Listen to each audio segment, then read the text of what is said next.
আমরা এখন দেখব এই টুলগুলার সিলেকশন টুলগুলার কাজ। এটার নাম কি? Selection tool. আমি যদি কোনো ড্রয়িং যদি কোনো ডিজাইন যদি সিলেক্ট করতে চাই এভাবে সিলেক্ট করতে পারবো।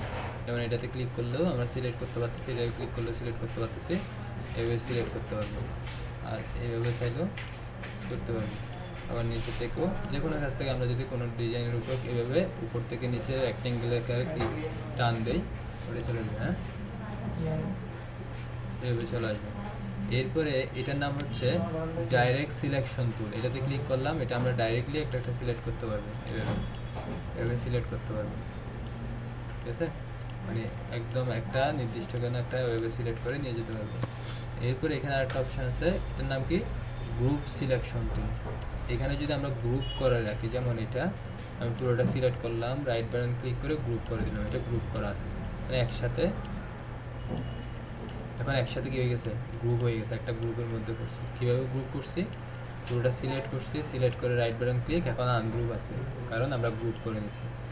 এখানে এসে সিলেক্ট করলাম, সিলেক্ট করার পর গ্রুপ, এখন গ্রুপ হয়ে গেছে। কীভাবে বুঝবো? আমি একটা ধরে যদি টানি সবগুলো চলে যাচ্ছে সিলেকশন টুল দিয়ে। তো এখন আমি এটা করছি কি জন্য? এই যে গ্রুপ সিলেকশন টুল, এটা বোঝানোর জন্য এটাতে ক্লিক করছি, গ্রুপ সিলেকশন টুল।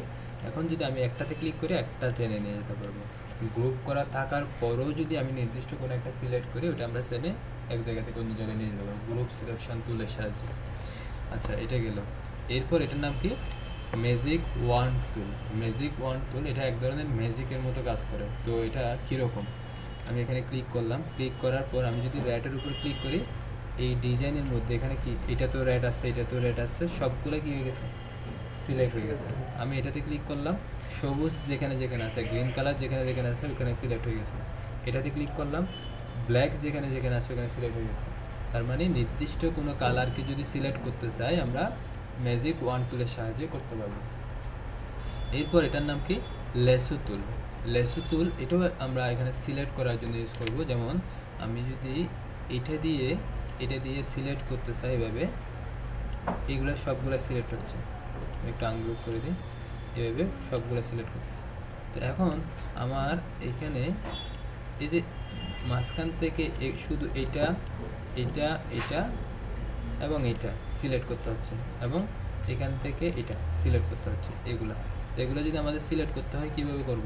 আমি যদি এটা দিয়ে সিলেক্ট করতে পারবো না, কারণ আমি এখান থেকে এটা করব না, তখন সবগুলোই সিলেক্ট হচ্ছে, এটা করব না, তখন আমাদের কী হবে?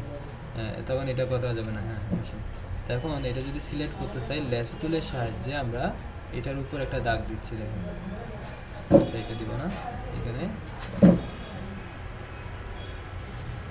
যেদিকে জায়গা থেকে নিয়ে যাচ্ছে ওইদিকে এগুলোই সিলেক্ট,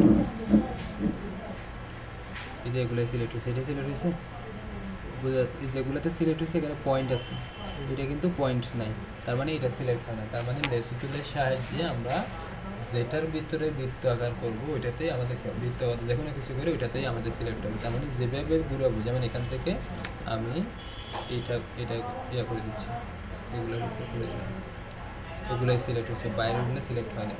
তার মানে সিলেকশন টুলের কাজ কি? আমরা যে ডিজাইনগুলো করতেছি ওই ডিজাইনগুলো সিলেক্ট করা, আমরা কোনটা কীভাবে করব, কোনটা করতে চাই, গুলো করতে চাই, এগুলো আমরা করতে পারবো সিলেকশন টুলগুলোর সাহায্যে। ঠিক আছে।